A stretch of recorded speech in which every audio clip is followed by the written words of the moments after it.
ආයුබෝවන් තෙරුවන් සරණයි පුතේ. මේ 9 වසරේ පළවෙනි පාඩම තෙරුවන් හැඳින ගනිමු. සෑම කාලයකම නොපවතින දුර්ලභ වූ වටිනා සම්පත් අපි රත්න කියලා හඳුන්වනවා. බෞද්ධයන් වෙන අපිට අනගි රත්න 3ක් තියෙනවා. ඒ බුද්ධ රත්නයත්, ධම්ම රත්නයත්, සංඝ රත්නයත් කියන ත්‍රිවිධ රත්නය. කලකිනි බුදු කෙනෙකුන් උපදින්නේ කියන කවි පදයට අනුව බුදු කෙනෙකුන්ගේ උපත හරිම දුර්ලභයි. ලෝකයේ කිසිදු තැනක බුදු කෙනෙකුට සමාන උතුමෙක් නැහැ. ඒ වගේම බුදුරජාණන් වහන්සේ උන්වහන්සේ විසින්ම අවබෝධ කරන ලද ධර්මය දේශනා කරනවා. ශාක්‍ය මුනීන්ද්‍රයන් විසින් දේශනා කරන ලද ධර්මයට සමාන දහමක් ලෝකේ කොහෙවත් නැහැ. මුලැමැද අග කලනයි. ආර්ය පරිශ්‍රණයෙන්ම අවබෝධ කරනවා. අතීත අනාගත වර්තමාන කියන තුන් කාලයේම බැබලෙනවා. ඒ වගේම බුදු හිමි පාපයෝන් පසුපස ගමන් කරන මහා සංඝ රත්නයත් අති දුර්ලභයි.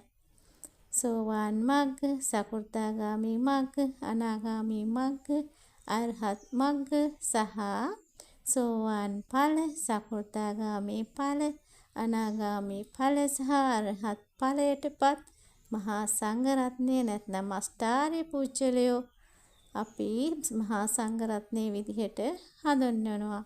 අපි බලමු දැන් අනන්ත වූ බුදු ගුණ 9කට කැටි කරලා අපි ඉතිපිසෝ ගාථාවෙන් බුදුරජාණන් වහන්සේට නමස්කාර කරනවා. ඉතිපිසෝ ගාථාව අපි කියලා බලමු. ඉතිපිසෝ භගවාරහං සම්මා සම්බුද්ධෝ විඤ්ඤාචරණ සම්පන්නෝ සුඛතෝ ලෝකවිදු අනුත්තරෝ පුරිස ධම්ම සාරති සත්තා දේව මනුස්සාරං බුද්ධෝ භගවති. අපි දැන් බලමු ඒ ගුණ 9ට කැටි කළ ගුණයන් මොනවද කියලා මඳක් විස්තර සහිතව. අරහන් ගුණයෙන් සියලු කෙලෙස් දුරු කළ නිසා, රහසින්වත් පව් නොකළ නිසා, සියලු පූජාවන් ලැබීමට සුදුසු නිසා අපි බුදුරජාණන් වහන්සේට අරහන් කියලා කියනවා. සම්මා සම්බුද්ධ ගුණය අතීත අනාගත වර්තමාන යන තුන් කාලයට අයත් වූද අයත් නොවූද සියල්ල උපදෙස් රහිතව තමන් වහන්සේ විසින්ම මනවින් අවබෝධ කළ නිසා සම්මා සම්බුද්ධ කියලා අපි බුදුරජාණන් වහන්සේට කියනවා. විඤ්ඤාචරණ සම්පන්න ගුණය භාග්‍යවත් බුදුරජාණන් වහන්සේ විදර්ශනා ආදී අෂ්ට විද්‍යාවන්ගෙනුත් 15 චරණ ධර්මයන්ගෙනුත් යුක්ත වූ නිසා අපි විඤ්ඤාචරණ සම්පන්න කියලා කියනවා. සුගත ගුණය මැදුම් පිළිවෙත අනුගමනය කරමින් ආර්ය අෂ්ටාංගික මාර්ගයෙන් සම්මා සම්බුද්ධත්වයේ කරා පැමිණි බැවිනුත් දෙතිස් මහා පුරුෂ ලක්ෂණයන්ගෙන් හා මනහර ප්‍රතිපත්ති මාලාවකින් යුක්ත වන බැවිනුත් අපි සුගත කියලා කියනවා. ලෝකවිදු ගුණය 31 භූමි තලයන්හි කිසිවක් ඉතිරි නොකොට සියල්ල දැනගත් බැවින් අපි බුදුරජාණන් වහන්සේට ලෝකවිදු කියලා කියනවා. අනුත්තර පුරිස ධම්මසාරති ගුණය අන් අයට දමනය කළ නොහැකි වූ ජාතිමාන බලමාන ධනමාන ආදියෙන් මත් වෙලා හිටපු මුලා වෙච්ච සත්වයන් දමනය කරලා ඔවුන් සුමගට පමුණුවන්නන් අතරින් අග්‍රවන බැවින් අපි බුදුරජාණන් වහන්සේට පුරිස ධම්මසාරති කියලා කියනවා. සත්තා දේව මනුස්සානං දෙව් මිනිසුන්ගේ මෙලොව පරලොව හිතසුව පිණිස හා නිර්වාණ ප්‍රතිලාභය පිණිස අනුශාසනය කළ අපගේ ශාස්ත්‍රූන් වහන්සේ වන නිසා සත්තා දේව මනුස්සානං කියලා අපි උන්වහන්සේ හඳුන්වනවා.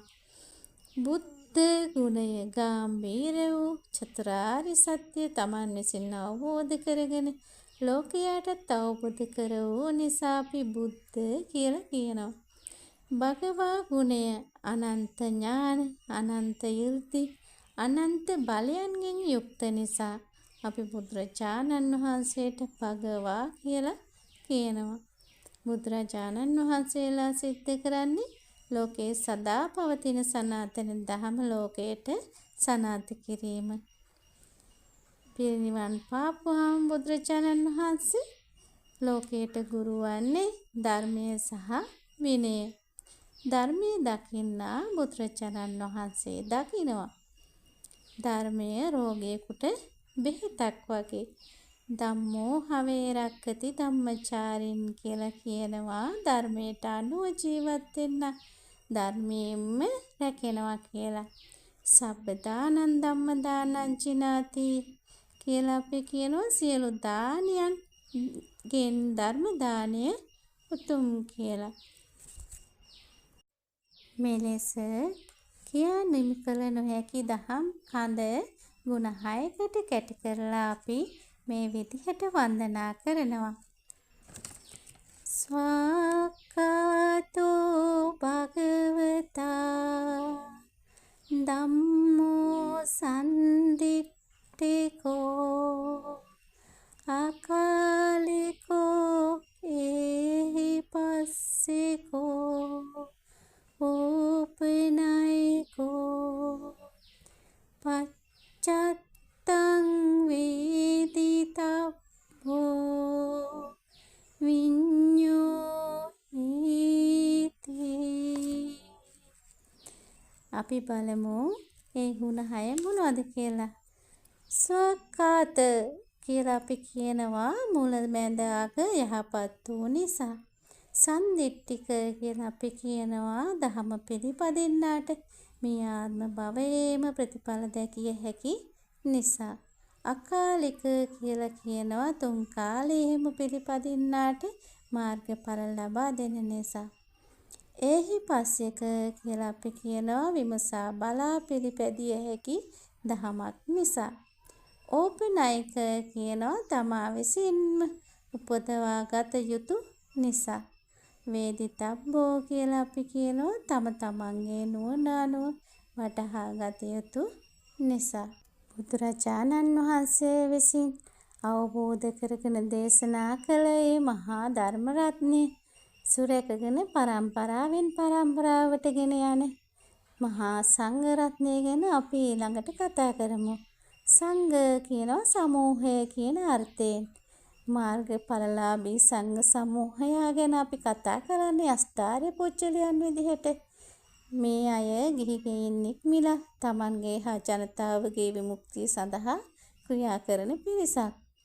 බුද්ධ චරිතයම තමන්ගේ ජීවිතයට ආදර්ශය විදිහට ගන්නවා. ලෞකික සහ ලෝකෝත්තර කියන දෙලොවම යහපත සලසනවා. අපි බලමු උන්වහන්සේලා වන්දනා කරන ගාථාව. සුපටිපන්නෝ භගවතෝ ශාවක සංඝෝ උජුපටිපන්නෝ භගවතෝ ශාවක සංඝෝ ඥායපටිපන්නෝ භගවතෝ ශාවක සංඝෝ සාමීචි පටිපන්නෝ භගවතෝ ශාවක සංඝෝ ආහුනේයෝ පාහුනේයෝ දක්ඛිනේයෝ අංජලි කරණීයෝ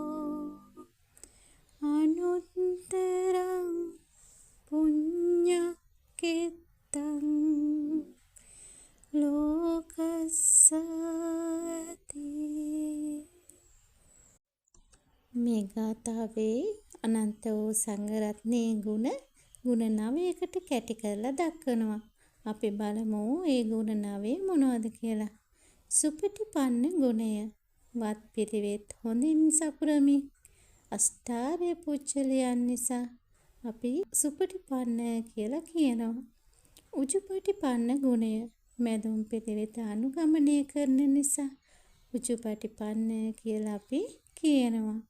ඥායපටිපන්න ආර්ය අෂ්ටාංගික මාර්ගයට පිළිපන් නිසා අපි එසේ කියනවා. සාමීචිපටිපන්න සිව්පසය බුදමින් උපස්ථානයට සුදුසු නිසා අපි එසේ පවසනවා. ආහුනේය දුර සිට රැගෙන එන දෙයින් නොවත් පිදුමට සුදුසු නිසා ආහුනේය කියලා අපි කියනවා. පාහුනේය අන් සැමට පළමුව පිදීමට සුදුසු නිසා පාහුනේය කියනවා.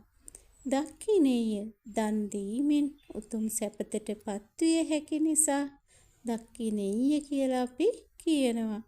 අංජලි කරණීය ඇඳිලි බැඳ පිදීමට වැඳීමට සුදුසු නිසා අපි අංජලි කරණීය කියලා කියනවා.